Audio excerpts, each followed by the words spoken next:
Good evening to all. कैसे हो सब लोग? सब ठीक ही होंगे। चलिए आज के लेक्चर में हम करने वाले हैं approaches of human resource audit. देखिए पहला अप्रोच है आपका कॉम्पेरेटिव अप्रोच। कंपेयर, यहाँ पे आपको नाम से स्पष्ट होगा कि हम यहाँ पे कंपेयर करने वाले हैं। किसके किसके बीच कंपेयर करेंगे अभी हम इसको देखेंगे। हिंदी में इसको बोलते हैं तुलनात्मक दृष्टिकोण। नेक्स्ट है आपका आउटसाइड ऑथोरिटी अप्रोच, यानी कि कोई बाहर से आएंगे, यहाँ लिखा हुआ है ना आउटसाइड, ठीक है। आउटसाइड ऑथोरिटी अप्रोच, बाहरी प्राधिकरण दृष्टिकोण। Next statistical approach. स्टैटिस्टिक्स में आप क्या करते हैं? डेटा एनालिसिस का काम करते हैं। क्वांटिटेटिव मेजर होता है। सांख्यिकी दृष्टिकोण। मैनेजमेंट बाय ऑब्जेक्टिव्स अप्रोच, यानी कि लक्ष्य आधारित दृष्टिकोण। और नेक्स्ट है आपका कंप्लायंस अप्रोच। कंप्लाई करना यानी कि फॉलो करना, एडहर करना, अनुपालन दृष्टिकोण। अब एक एक करके हम ये पांचों को देखते हैं कि क्या है अप्रोच। पहला है आपका कॉम्पेरेटिव अप्रोच। कॉम्पेरेटिव में क्या है? हम यहाँ पे कंपेयर करेंगे। अब कंपेयर किसके विधीन करेंगे? एक तो आपका ऑर्गेनाइजेशन का एचआर डिपार्टमेंट किस तरह से काम कर रहा है, इसका कंपेयर करेंगे दूसरे ऑर्गेनाइजेशन से, ठीक है। और with industry based practices. Comparative approach में क्या करना है? The comparative approach evaluates the performance. यहां पर इस अप्रोच में परफॉर्मेंस का इवेल्युएशन होगा of an organisation's HR department, यानी कि आपके ऑर्गेनाइजेशन का HR department, by comparing it, इसका हम कंपेयर करेंगे with that of another organisation और विद इंडस्ट्री बेस्ड प्रैक्टिसेज, ठीक है। इस दृष्टिकोण में किसी संगठन के एचआर कार्यों की तुलना दूसरे संगठन या उद्योग मानकों से की जाती है। नाम से ही स्पष्ट है कि कंपेयर करना है इसमें। हाउ इट वर्क्स, ये काम कैसे करेगा? सबसे पहले जो है आइडेंटिफाई अ बेंचमार्क और स्टैंडर्ड फॉर कंपैरिजन। कंपेयर करने के लिए आप एक बेंचमार्क को सेट करेंगे, स्टैंडर्ड सेट करेंगे। इसके बाद जो भी आपका एचआर फंक्शन है उसको रिव्यू करेंगे। एचआर फंक्शंस में क्या क्या आता है? Recruitment, selection, training, development, employee relation, performance management, ये सब इंक्लूड करते हैं हम एचआर फंक्शन में। कंपेयर करेंगे अब डेटा को। एक तो पहले से आपने स्टैंडर्ड सेट किया हुआ है और जो आपका एचआर फंक्शन काम कर रहा है। अब यहाँ पे हम कंपेयर करेंगे। कंपेयर में क्या करना है? टर्नओवर रेट देखेंगे, ट्रेनिंग कॉस्ट देखेंगे, बेनिफिट जो आप ऑफर कर रहे हैं वो देखेंगे। एनालाइज अब करेंगे strengths and weaknesses in your HR practices compared to the benchmark, यानी कि आपके ऑर्गेनाइजेशन में जो एचआर प्रैक्टिस है इसका कंपेयर करेंगे जो भी आपने बेंचमार्क सेट किया हुआ है। बेंचमार्क कैसे सेट किए हुए हैं आप? अनदर ऑर्गेनाइजेशन से, ठीक है। Example, a tech company compares its employee onboarding process. Employee के ऑनबोर्डिंग प्रोसेस का कंपेयर करना विद गूगल और माइक्रोसॉफ्ट इसके एम्प्लॉय से टू आइडेंटिफाई इंप्रूवमेंट एरियाज, ठीक है। बेस्ट यूज्ड व्हेन, कब इसका यूज करते हैं हम कंपैरेटिव अप्रोच का? Organisation want to improve HR efficiency, जब आपके ऑर्गेनाइजेशन को लगता है कि हमें इम्प्रूव करना है एचआर को और एफिशिएंट बनाना है। और ऑर्गेनाइजेशन नीड टू नो, जब ऑर्गेनाइजेशन जानना चाहती है how HR performance stacks up against competitors. Stacks up का मतलब होता है कंपेयर करना, मेजर अप करना, यानी कि अपने कॉम्पिटिटर के साथ जब आप अपने एचआर के परफॉर्मेंस को क्या करना चाहते हैं? स्टैकअप करना चाहते हैं, यानी कि कंपेयर करना चाहते हैं। वैसे केस में आप यूज करेंगे कौन से अप्रोच का? कंपैरेटिव अप्रोच का, ठीक है। नेक्स्ट है आपका आउटसाइड ऑथोरिटी अप्रोच। इसमें क्या है? कोई बाहरी एक्सपर्ट आएंगे, नाम ही है ना यहाँ पे लिखा हुआ आउटसाइड, ठीक है। देखते हैं, this approach involves using external experts. यहाँ पे कोई एक्सटर्नल एक्सपर्ट्स आएंगे या कोई एक्सटर्नल कंसल्टेंट्स आएंगे हु इवेल्युएट एचआर प्रैक्टिस। ये करेंगे क्या? आपके ऑर्गेनाइजेशन में जो भी एचआर के रूल्स हैं, पॉलिसीज हैं, प्रैक्टिसेज हैं, उसको इवेल्युएट करेंगे based on their on standards. उनका अपना स्टैंडर्ड सेट होता है, उनका अपना बेंचमार्क होता है। किनका? ये जो आएंगे आपके एक्सटर्नल एक्सपर्ट्स। इंडस्ट्री नॉर्म्स और प्रोफेशनल फ्रेमवर्क, इसके आधार पर आपके ऑर्गेनाइजेशन के एचआर प्रैक्टिस को इवेल्युएट किया जाएगा।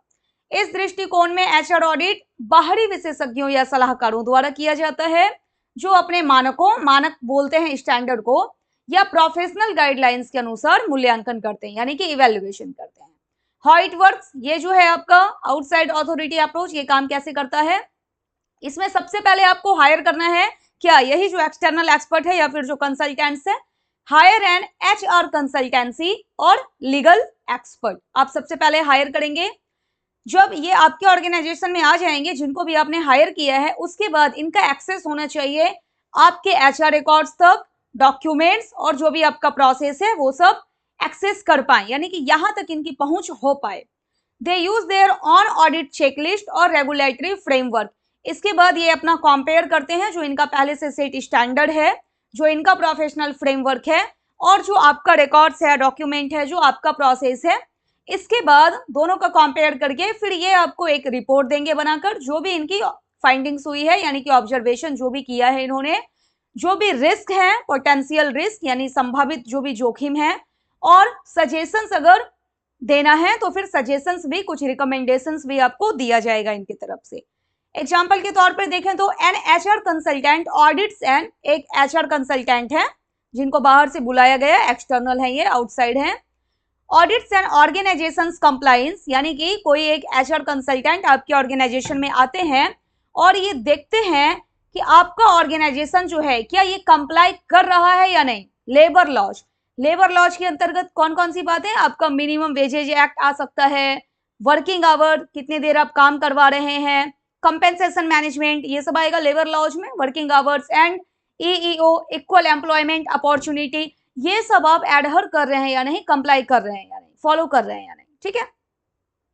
बेस्ट यूज, कब इसका यूज जो है वो बेहतर होगा, प्रिपेयरिंग फॉर ए गवर्नमेंट और ISO ऑडिट, जब आपको गवर्नमेंट के लिए ऑडिट करवाना है या फिर ISO ऑडिट करवाना है, उस समय आप यूज करते हैं आउटसाइड अथॉरिटी अप्रोच का। अब ये टर्म आपके लिए थोड़ा सा नया होगा। ISO ऑडिट क्या है ना, ISO को हम बोलते हैं इंटरनेशनल ऑर्गेनाइजेशन फॉर स्टैंडर्डाइजेशन। इसमें क्या है, ISO जो है वो पहले से ना कुछ स्टैंडर्ड सेट करके रखती है, और जो आपके यहाँ पे ऑडिट करने के लिए जो आएंगे आपके एक्सटर्नल एक्सपर्ट, वो चेक करते हैं जो ISO ने स्टैंडर्ड सेट करके रखा है, क्या आपका जो ऑर्गेनाइजेशन है वो उस स्टैंडर्ड को फॉलो कर रहा है या नहीं, एडहर कर रहा है या नहीं, ठीक है। या फिर wanting a neutral third party evaluation, जब आप चाहते हैं कि इवेल्युएशन जो है आपकी HR प्रैक्टिस का वो कोई थर्ड पार्टी करे, तो उस समय भी आप क्या यूज करेंगे, आउटसाइड अथॉरिटी अप्रोच यूज करेंगे, ठीक है। आगे बढ़ते हैं, नेक्स्ट है आपका स्टैटिस्टिकल अप्रोच। अब ये स्टैटिस्टिकल अप्रोच क्या है, स्टैट्स में आप क्या करते हैं, डेटा एनालिसिस का काम करेंगे। देखिए, द स्टैटिस्टिकल अप्रोच यूजेज, इस अप्रोच में क्या होता है, क्वांटिटेटिव मेथड का यूज किया जाता है। क्वांटिटेटिव यानी कि जिसको आप नंबर में मेजर कर सके, जिसको आप नंबर में शो कर सके।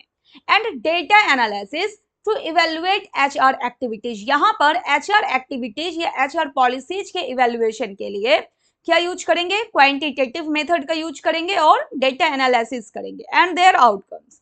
इस दृष्टिकोण में HR प्रदर्शन का मूल्यांकन जो है डेटा और आंकड़ों के आधार पर किया जाता है, ठीक। हाउ इट वर्क्स, ये जो है आपका स्टैटिस्टिकल अप्रोच, इसमें काम कैसे होगा, collect data on important HR matrix, जो भी कंपोनेंट्स हैं HR के, उसके रिगार्डिंग, उससे रिलेटेड डेटा को कलेक्ट करेंगे, जैसे टर्नओवर रेट। अब ये टर्नओवर रेट क्या है, यानी कि एम्प्लॉय जो है वो कितने फ्रीक्वेंटली आपको छोड़कर जा रहे हैं।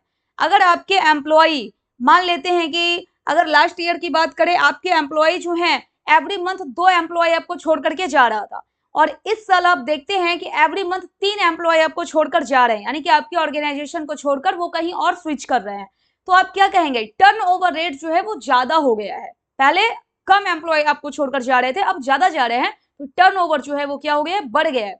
अब्सेंटिज्म, अब अगर आपका वर्किंग एनवायरनमेंट जो है आपके ऑर्गेनाइजेशन में वो सेफ नहीं है, या फिर जो आपको हाइजीन मेंटेन करके रखना चाहिए वो आप मेंटेन करके नहीं रख रहे हैं, तो इससे क्या होगा, जो हेल्थ इशू है एम्प्लॉय का, वो हेल्थ उनका डाउन होगा, और हेल्थ डाउन होगा तो फिर वो अब्सेंट भी ज्यादा करेंगे, ये है आपका अब्सेंटिज्म।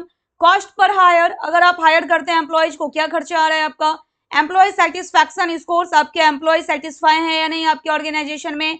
ट्रेनिंग आवर्स पर एम्प्लॉय, एक एम्प्लॉय के लिए, एक पर्टिकुलर एम्प्लॉय के लिए कितना ट्रेनिंग आवर है, यानी कि कितने घंटे का ट्रेनिंग आप प्रोवाइड कर रहे हैं, उस हिसाब से प्रोडक्टिविटी बढ़ रही है या नहीं, ये सब चेक करेंगे, और ये सबसे रिलेटेड डेटा को गैदर किया जाएगा। इसके बाद analyse trends using charts, graphs and statistical models. इसके बाद जो है वो ट्रेंड्स को क्या करेंगे, एनालाइज करेंगे, यानी कि लास्ट ईयर जो है टर्नओवर रेट क्या था और अभी क्या है, या फिर लास्ट क्वार्टर में टर्नओवर रेट क्या था अभी क्या है, लास्ट टाइम अब्सेंटिज्म क्या था अभी क्या है, कॉस्ट पर हायर पहले क्या पड़ रहा था अभी क्या पड़ रहा है, ये सब जो है एनालाइज किया जाएगा। इसके बाद आपका compare current matrix with past data और इंडस्ट्री एवरेज। यही है आपका कि आज के डेट में जो है टर्नओवर रेट हो या फिर कॉस्ट पर हायर हो, इसको आज की डेट में ये जो चल रहा है पास्ट डेटा के साथ क्या करना है, कंपेयर करना है। एग्जांपल के तौर पे अगर हम देखें तो एक कंपनी फाइंड्स, एक कंपनी ऐसा देखती है थ्रू स्टैटिस्टिक्स, ये स्टैटिस्टिक्स अप्रोच का पता लगाकर, स्टैटिस्टिक्स अप्रोच का यूज करके, that training hours have increased, वो देखती है कि ट्रेनिंग आवर्स को बढ़ाया तो गया था अपने एम्प्लॉयज के लिए, तो इस हिसाब से प्रोडक्टिविटी क्या होनी चाहिए, बढ़नी चाहिए, but productivity has not improved. और साथ ही साथ ये कंपनी देखती है कि भाई ट्रेनिंग आवर तो हमने बढ़ाया लेकिन इसके साथ साथ प्रोडक्टिविटी जो है वो इम्प्रूव नहीं हुआ, तो इससे पता लगता है कि ट्रेनिंग जो थी आपकी वो कैसी थी, इनइफेक्टिव थी। अब ये जो है आपका स्टैटिस्टिकल अप्रोच, इसको आप कहाँ यूज करेंगे, best used when robust HR information system. Robust का मतलब होता है स्ट्रॉन्ग एंड हेल्दी। जब आपका ह्यूमन रिसोर्स इंफॉर्मेशन सिस्टम जो है एकदम आप उसको स्ट्रॉन्ग रखना चाहते हैं तब आप स्टैटिस्टिकल अप्रोच का यूज करते हैं। और जब आपकी organisation want to take a data driven approach, जब डेटा के बेस पर आप चाहते हैं किसी डेटा रिलेटेड या फिर डेटा के बेस पर किसी अप्रोच को आप यूज करना चाहते हैं, तब भी आप स्टैटिस्टिकल अप्रोच को यूज करते हैं to HR planning and evaluation. Next, management by objectives. Management by objectives आपने पहले भी पढ़ा था। मैनेजमेंट बाय ऑब्जेक्टिव्स में क्या था, प्री डिटरमाइंड आपका जो स्टैंडर्ड है या फिर ऑब्जेक्टिव्स है वो प्री डिटरमाइंड होता है, यानी कि पहले से आप सेट करके रखते हैं। This approach evaluates the effectiveness of HR functions based on the achievement of pre set objectives. Management by objectives में क्या है, इस अप्रोच में ऑब्जेक्टिव्स को आप क्या करते हैं, पहले से डिसाइड कर लेते हैं, यानी कि पहले से सेट करके रखते हैं। उसके बाद आप चेक करेंगे कि आपका जो अचीवमेंट है ये इस ऑब्जेक्टिव्स के अनुसार हुआ है या नहीं हुआ है। अगर इस ऑब्जेक्टिव्स के अनुसार इसको आपने फुलफिल कर लिया, आपका अचीवमेंट जो है इससे मैच करता हुआ है, तो कहेंगे कि इफेक्टिवनेस है आपके एचआर फंक्शंस में। इस दृष्टिकोण में एचआर की समीक्षा उनके द्वारा निर्धारित लक्ष्यों, और ये जो लक्ष्य है वो पहले से डिसाइडेड होते हैं, की पूर्ति के आधार पर की जाती है। ये काम कैसे करेगा, सेट स्पेसिफिक ऑब्जेक्टिव, पहले से ही आप ऑब्जेक्टिव्स को सेट कर लेंगे फॉर द एचआर डिपार्टमेंट। अब जैसे कि यहाँ पे ना एक ऑब्जेक्टिव सेट किया गया है, एक उद्देश्य है हायर 100 एम्प्लॉयज इन क्वार्टर 1, यानी पहले क्वार्टर में 100 एम्प्लॉय को क्या करना है, हायर करना है। At the end of the audit period के लास्ट में फिर कंपेयर किया जाएगा एक्चुअल आउटकम्स। एक्चुअल आउटकम्स क्या है, ये तो आपका सेट स्टैंडर्ड था ना कि आपको 100 एम्प्लॉयज को हायर करना है। अब हो सकता है एक्चुअल में आपने 90 ही किया हो, 95 ही किया हो। विद दीज ऑब्जेक्टिव्स, यानी कि कंपेयर करेंगे कि जो भी ऑब्जेक्टिव्स आपने पहले से सेट किया था वो आपका फुलफिल हुआ है या नहीं, वहां तक आप पहुंच पाए या नहीं। Assess the performance gap. अब मान लेते हैं कि आपका ऑब्जेक्टिव था 100 एम्प्लॉयज को हम हायर करेंगे, एक्चुअल आउटकम जो था वो आपका 90 ही था, तो गैप कितने का आ गया, 10 का गैप आ गया।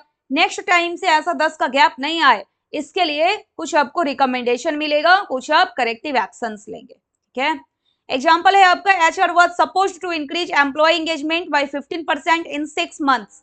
एचआर जो है आपका ह्यूमन रिसोर्स डिपार्टमेंट, वो ऐसा चाहता है एम्प्लॉय का एंगेजमेंट जो है वो 15% से बढ़ जाए, और इसके लिए टाइम डिसाइडेड है 6 मंथ्स। ये आपका प्री सेट हो गया, पहले से डिसाइड हो गया। अब आप कहेंगे ये एम्प्लॉय एंगेजमेंट क्या है।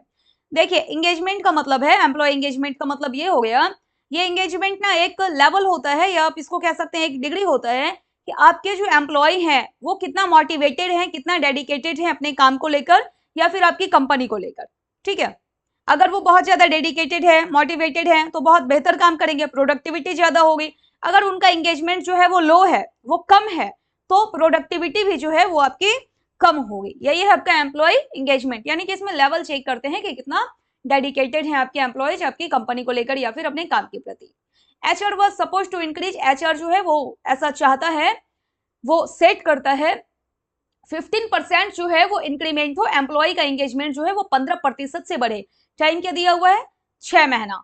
द ऑडिट विल एसेस, अब ऑडिट करने के बाद जो आपका एक्चुअल रिजल्ट है वो पता लगेगा। Assess engagement survey results to see if this goal was met, अब ऑडिट करने के बाद पता लगेगा कि 6 महीने में एंगेजमेंट जो है एम्प्लॉय का वो 15% से बढ़ा है या फिर 17% से बढ़ा है या फिर 10% से ही बढ़ा है, ये यहाँ पर चेक किया जाएगा। अगर 15% से बढ़ा है तो फिर इफेक्टिवनेस है, गोल जो है आपका वो मेट हो गया। ठीक है, बेस्ट यूज्ड व्हेन, कब आप यूज करेंगे, ये जो आपका था मैनेजमेंट बाय ऑब्जेक्टिव्स अप्रोच का। The organisation follows strategic planning, जब ऑर्गेनाइजेशन स्ट्रेटेजिक प्लानिंग यूज करती है और जब परफॉर्मेंस टारगेट जो भी पहले से सेट है उनका स्टैंडर्ड या फिर ऑब्जेक्टिव जब वहां तक पहुंचना चाहती है तो। Want to evaluate HR contribution to company goal, यानी कि ह्यूमन रिसोर्स डिपार्टमेंट का जो कंट्रीब्यूशन है या ह्यूमन रिसोर्स का जो कंट्रीब्यूशन है वो कंपनी के गोल के प्रति, कंपनी के ऑब्जेक्टिव्स के प्रति कितना है, ऐसे केस में कंपनी जो है वो यूज करेगी management by objectives approach. Last है आपका कंप्लायंस अप्रोच, यहां आपको कंप्लाई से ही लग रहा होगा, यानी कि कंप्लाई करना मतलब फॉलो करना, एडहर करना। The compliance approach focuses on verifying whether the HR department, यहाँ पे देखा जाता है, वेरीफाई किया जाता है कि एचआर डिपार्टमेंट जो है वो एडहर कर रहा है या नहीं। एडहर करने का मतलब होता है फॉलो करना लॉज को, रेगुलेशन को, और जो भी इंटरनल पॉलिसीज है उसको फॉलो कर रहा है या नहीं कर रहा है। यह दृष्टिकोण एचआर नीतियों और प्रक्रियाओं की कानूनी और नीति अनुरूपता की जांच पर केंद्रित होता है। हाउ इट वर्क्स, ये जो है आपका कंप्लायंस अप्रोच काम कैसे करेगा, सबसे पहले एचआर डॉक्यूमेंटेशन जो है वो देखा जाएगा। अब एचआर डॉक्यूमेंटेशन क्या है, कॉन्ट्रैक्ट होता है एम्प्लॉयर का एम्प्लॉय के साथ, अटेंडेंस रिकॉर्ड्स आप मेंटेन करते हैं, पॉलिसी मैनुअल्स होती है आपके पास। चेक कंप्लायंस विद, फिर देखा जाएगा कि लेबर लॉज को जो है फॉलो कर रही है आपकी ऑर्गेनाइजेशन या नहीं। अब लेबर लॉज में आपका आ सकता है ना, जैसे सेफ्टी स्टैंडर्ड्स आप मैच कर रहे हैं या फिर नहीं, कंपेंसेशन मैनेजमेंट है या नहीं, जो आपका वर्किंग आवर है वो आप प्रॉपरली फॉलो कर रहे हैं या नहीं, ठीक है, या फिर मिनिमम वेजेज एक्ट, ये सब है आपका labour laws. Health and safety standard जो भी है ये आप फॉलो कर रहे हैं या नहीं, टैक्स एंड कंपेंसेशन रूल्स है, इक्वल अपॉर्चुनिटी एम्प्लॉयमेंट है, ये सब आप चेक करते हैं। अगर कहीं पर किसी एरिया में आपको लग रहा है कि जो रूल है, जो रेगुलेशन है वो फॉलो नहीं हो रहा है, तो वहां पर आइडेंटिफाई एरिया किया जाता है, identify areas of non compliance, जिस एरिया को आप फॉलो नहीं कर रहे हैं उसका पता लगाया जाएगा और आपको बताया जाएगा कि भाई ये सारा जो है लीगल रिस्क वो हो सकता है। एग्जाम्पल के तौर पर अगर हम देखें तो checking whether employee files include, ये चेक करना कि एम्प्लॉय के फाइल्स में जो है एम्प्लॉय से रिलेटेड जो भी आप फाइल्स, जो भी आप रिकॉर्ड मेंटेन करते हैं उसमें रिक्वायर्ड डॉक्यूमेंट्स है या नहीं, जैसे कि एम्प्लॉय का आईडी प्रूफ, उनका टैक्स डिक्लेरेशंस और कॉन्ट्रैक्ट जो भी है एम्प्लॉय के साथ, एम्प्लॉयर और एम्प्लॉय के बीच जो कॉन्ट्रैक्ट होता है वो साइंड है या फिर नहीं है। बेस्ट यूज्ड व्हेन, ये जो है आपका कंप्लायंस अप्रोच, इसको आप कहां पर यूज करेंगे, जब organisation must comply with government regulation, जब ऑर्गेनाइजेशन को जो है वो गवर्नमेंट रेगुलेशन को फॉलो करना होता है, ठीक है, कंप्लाई करना होता है। Want to avoid legal penalties और लॉ सूट, जब आप चाहते हैं कि लीगल पेनाल्टीज से आप बचे हुए रहें, वैसे केस में आप कंप्लायंस अप्रोच को यूज करेंगे। ओके, तो आज के लेक्चर में हमने देखा